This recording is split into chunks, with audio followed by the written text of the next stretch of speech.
E depois de 3 tentativas, você já foi candidato ao Senado?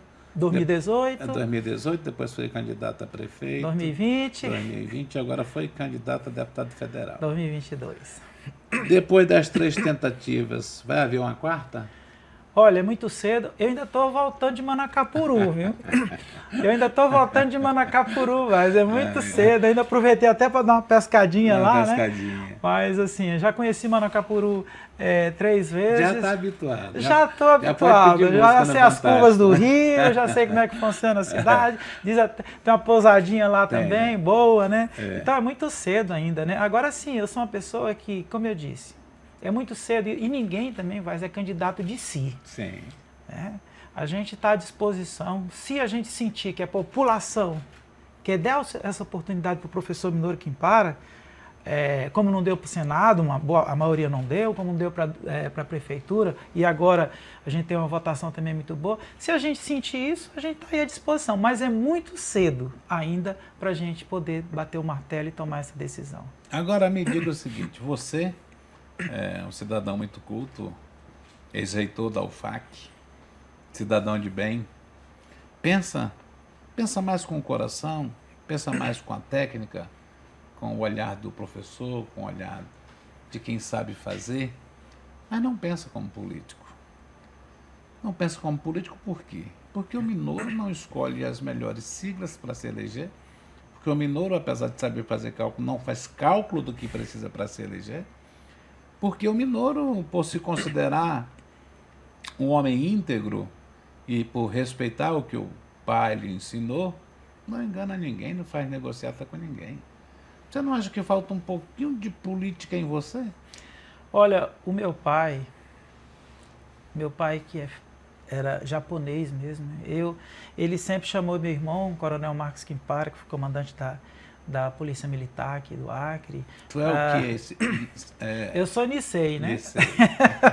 Porque tem o Nisei, tem o Sansei e tem o não sei. Eu sou Nisei. Ele chamava o Marcos várias vezes, me chamava o Israel Quintara, que trabalha na Caixa Econômica, gerente, a minha irmã também, a TM, que é gerente lá no Bradesco.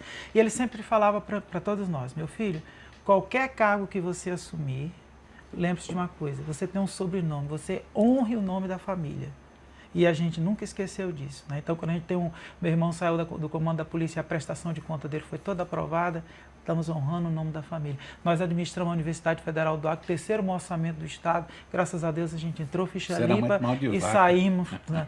Não, que a gente pegava cada tostão e investia, né? E a gente investia para não deixar voltar dinheiro, para no ano seguinte ir lá em Brasília para trazer mais dinheiro. Porque se você traz dinheiro e não executa, como é que você tem depois moral e credibilidade para pedir, para exigir? Então nós fizemos isso. E assim, realmente as pessoas disseram, mas Minoru, desse jeito nunca vai ganhar eleição. Mas desse jeito como? Rapaz, é porque tu quando tu dá a palavra, você não abre mão dos teus princípios para ganhar eleição, você não faz eleição atacando ninguém, né? Você é propositivo, você não fica falando mal de A, de B e de C. Você tem sonho de governar a sua cidade? Olha, eu não nasci em Rio Branco, eu não tive o privilégio. Não, mas sua cidade, eu digo que é aqui que você escolheu para morar. Isso, não, eu já moro aqui há mais de 45 anos. Eu cheguei aqui com 5 anos de idade. Essa cidade foi essa cidade que eu criei os meus filhos. Foi essa cidade que me deu a oportunidade, né, de viver coisas boas na minha vida. Meu pai morreu aqui, minha mãe morreu aqui. Os momentos mais felizes da minha vida foi em Rio Branco. Um dos momentos mais felizes da minha vida foi quando eu recebi o título de cidadão rio-branquense. E depois recebi o título de cidadão acriano. Eu já tive a oportunidade, eu tenho um parente no Japão, eu tenho um parente em Goiás. Acriano, né? Eu tenho muito orgulho. E quando eu olho assim, para Rio Branco, dá a mesma impressão quando eu olhava para o UFAC. Eu quero ver uma Rio Branco melhor, queria muito, quando eu fui candidata a prefeita naquela época, deixar minha contribuição, porque os meus filhos moram aqui. E os meus filhos provavelmente vão ficar aqui. E como eu disse, nós estamos passando, mas eles vão ficar. Agora me diz o seguinte, quando você era reitor, você tinha bons projetos e os projetos chegavam fácil em Brasília e eram liberados com facilidade. Esses técnicos que trabalhavam com você, eles tinham chance de ser chamados por você, se você estivesse na prefeitura, para fazer coisas bonitas também?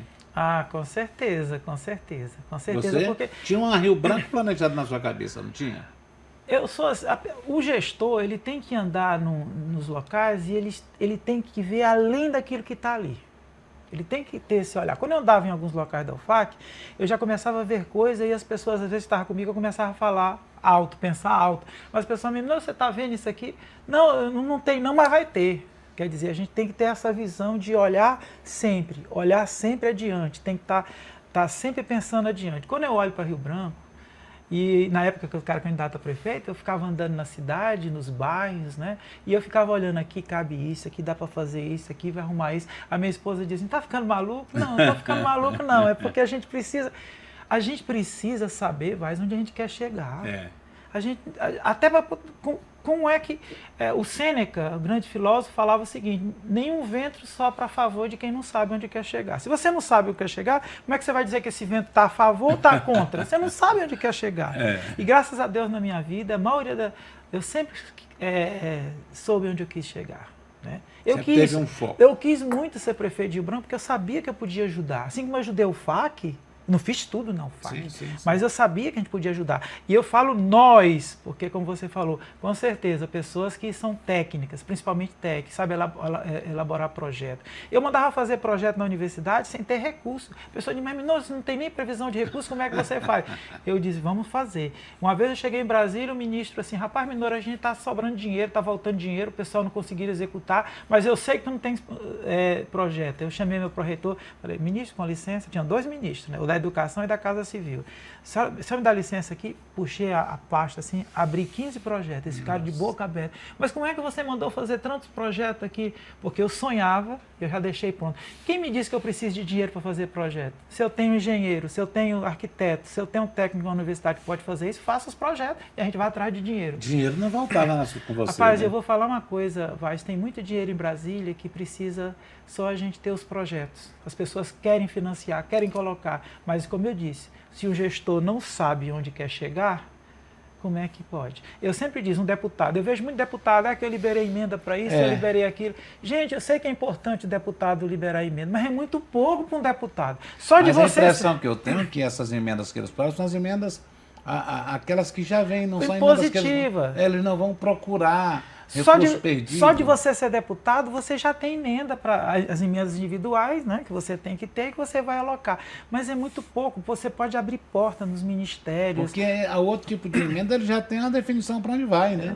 Se é saúde, se é educação, se é segurança, já está definido ali. Não que não seja importante as emendas, não estou dizendo lá, isso, que ninguém me entenda mal. Vai para lá, você pode fazer muito mais do que isso. Agora, corra por outro lado também para conseguir recursos para outras áreas. Agora, para você ter os recursos, você precisa de projetos.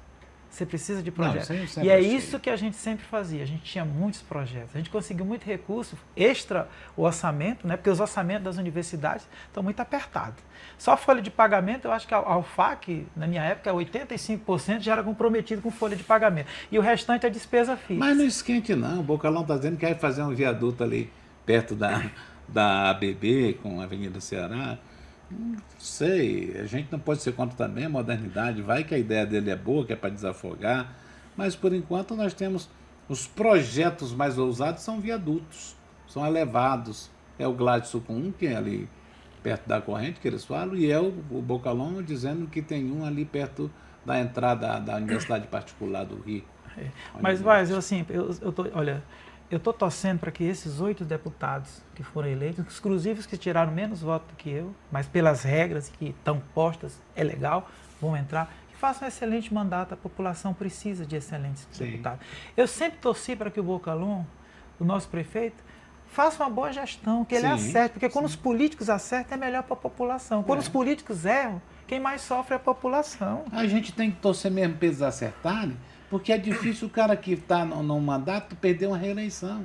Então, já que nós vamos ter que conviver com o cara mais outra gestão, que eles acertem pelo menos. Né? A melhor campanha que alguém pode fazer para a reeleição é o trabalho. É o trabalho. E que a população precisa disso, é o trabalho. Né? E aí isso a gente fica torcendo.